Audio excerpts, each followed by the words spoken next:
Assalomu alaykum azizlarim. Bugungi she'rimiz ham onajonlarga bag'ishlanadi. Chunki onajonlar necha yoshda bo'lmay ularning mehri sizni tark etmaydi. Onajon, sizga atab qancha baytlar yozsam kamdir. 13 farzand sizdan qolgan yonar shamdir.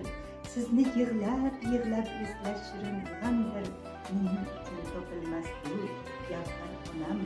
Pardoz nima xayoliga kelmagan ey, oppoq yuzi upa elik ko'rmagan ey, birovlarga hech yomonlik qilmagan ey, hayot yo'li sof podsomon onaginam. Sizga haykal qo'ydim xayol dunyosida, chunki sizdek onalar kam topilmaydi.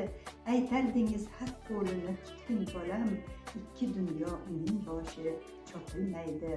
Yo'llarimni tosh o'tgan to'sganda ham, onajonim duoyingiz bo'ldi malham. Nasihatingiz bitilgan o'dik kitob, dil to'rida ochiq turar oliy hakam. Bir istagim ul kitobning baytlarini farzandlarim qalbiga ham ko'chirolsam, yomonlikning, nohaqlikning nomlarini go'zal dunyo peshtoqidan o'chirolsam. Shu xayollar, shu umidlar o'tar umrim, go'zal dunyo peshtoqidan o'chirolsam.